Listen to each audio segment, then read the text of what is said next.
Analizando las PASO que ocurrieron hace pocas horas, este gran impacto político para todo país, para la Argentina en particular, el soberano se expresó y acá están los números. Para eso traemos a otro hombre muy importante, analista de la ciudad de Rosario, su especialidad la comunicación política, su lugar ligado al partido gobernante de la provincia en una subsecretaría de comunicación visual. Nos referimos a Daniel Canaval. ¿Qué tal, Daniel? Gracias por estar acá. Gracias, Un lujo para gracias a nosotros. ustedes. La verdad, un lujo. Seguramente es difícil predecir, pero estas PASO, las primeras PASO de una elección de medio término, hubo una experiencia, pero era una presidencial, marcan un esquema inamovible, se modifica un poco, se modifica bastante, 27 de octubre, ¿cómo lo ves? Yo creo que no es inamovible, inclusive con nuestra propia experiencia, las internas del socialismo, del frente, siempre han sido muy aburridas.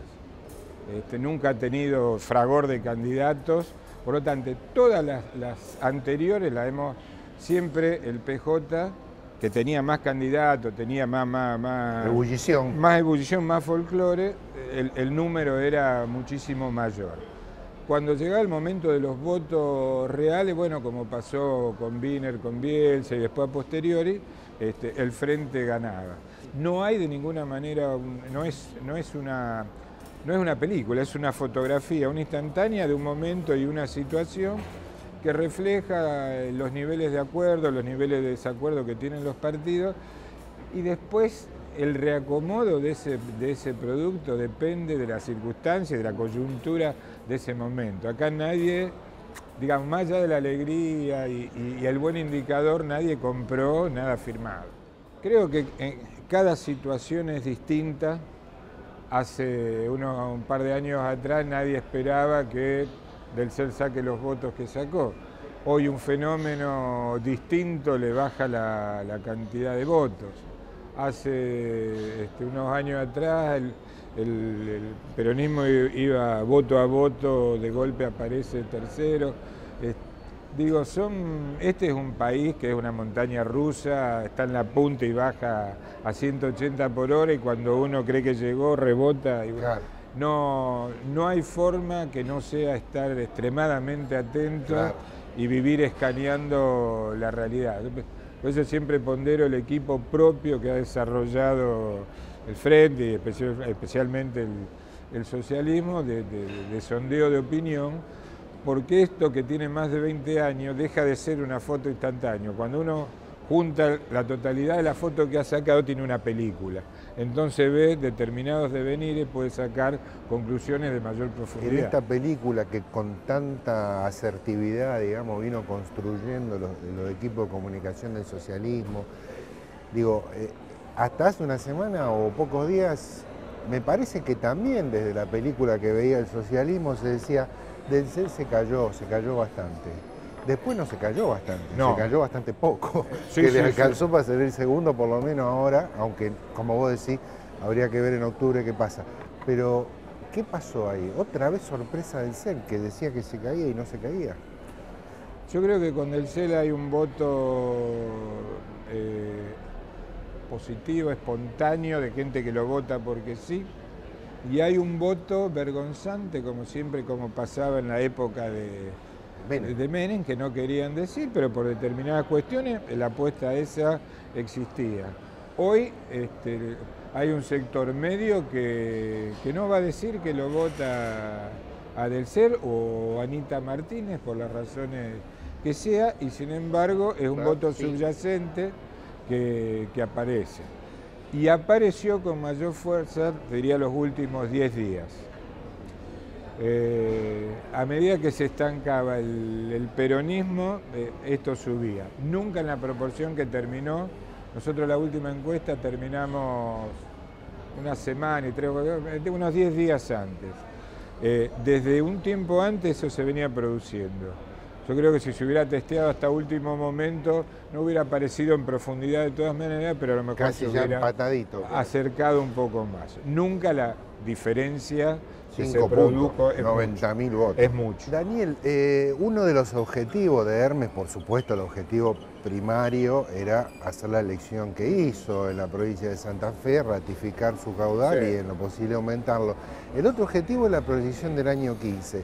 Evidentemente ahí hay una situación compleja a analizar. El kirchnerismo pierde muchos votos, pierde distritos principales, pero parece que en cada provincia gana un opositor distinto y la estructura de lo que fue el FAPO, de lo que es el FAPO, el Frente Progresista en algunos lugares, la verdad que no tuvo una buena elección, no parece que se arme algo ahí, con lo cual queda Hermes solito ahí, porque Margarita saca 11 puntos, en la capital federal está todo muy desgregado.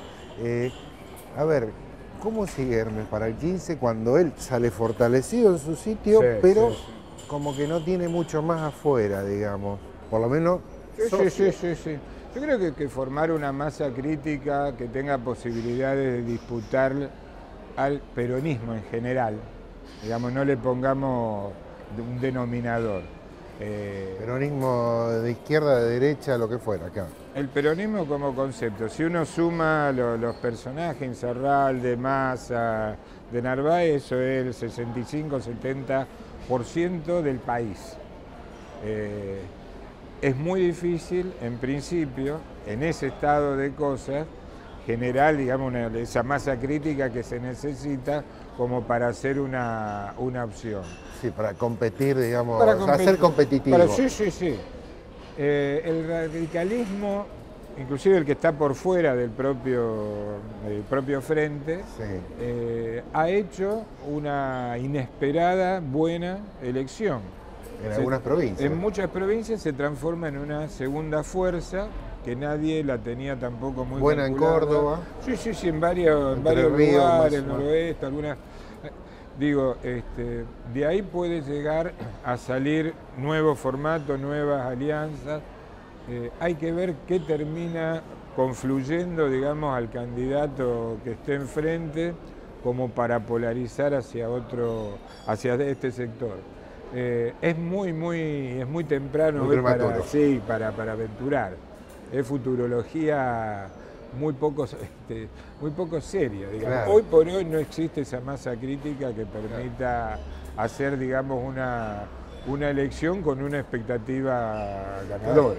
Sí, yo pensaba, bueno, algo de eso decía la presidenta, aunque que su candidato no ganó, sino que perdió, con lo cual la situación es bien distinta.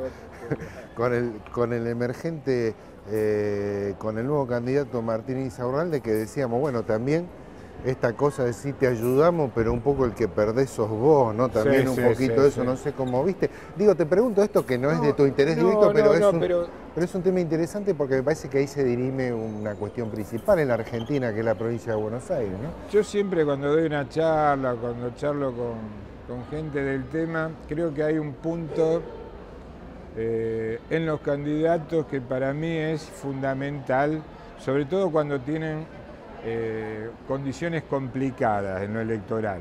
Insaurralde las tuvo.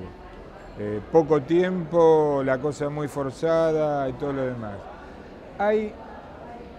Un candidato no puede ser una persona, tiene que ser un personaje.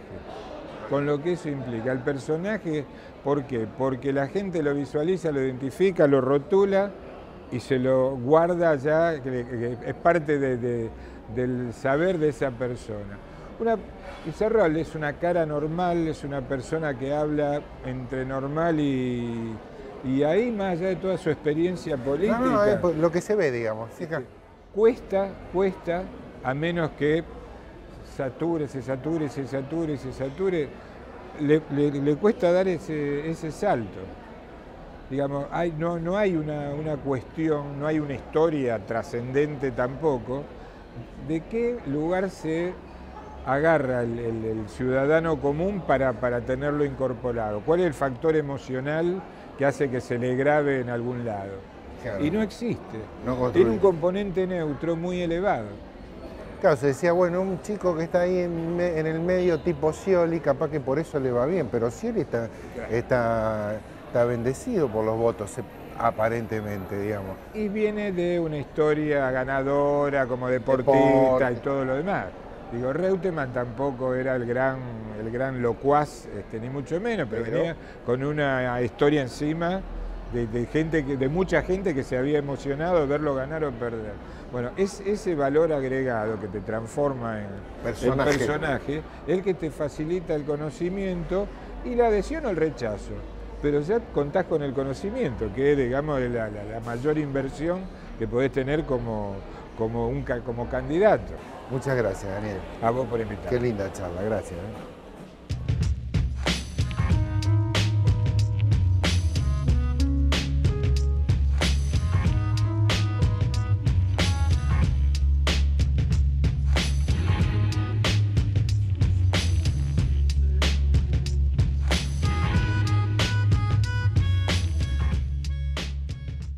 Un placer haber tenido aquí en nuestro programa a Lucio Guberman y a Daniel Canaval, tal vez los dos analistas de comunicación política más destacados de la ciudad de Rosario. Uno vinculado de algún modo al Frente para la Victoria y el otro un hombre del riñón del binerismo, como el caso de Daniel Canaval. Fue un lujo tenerlos y fue un gusto compartirlo con ustedes. Los espero la semana que viene.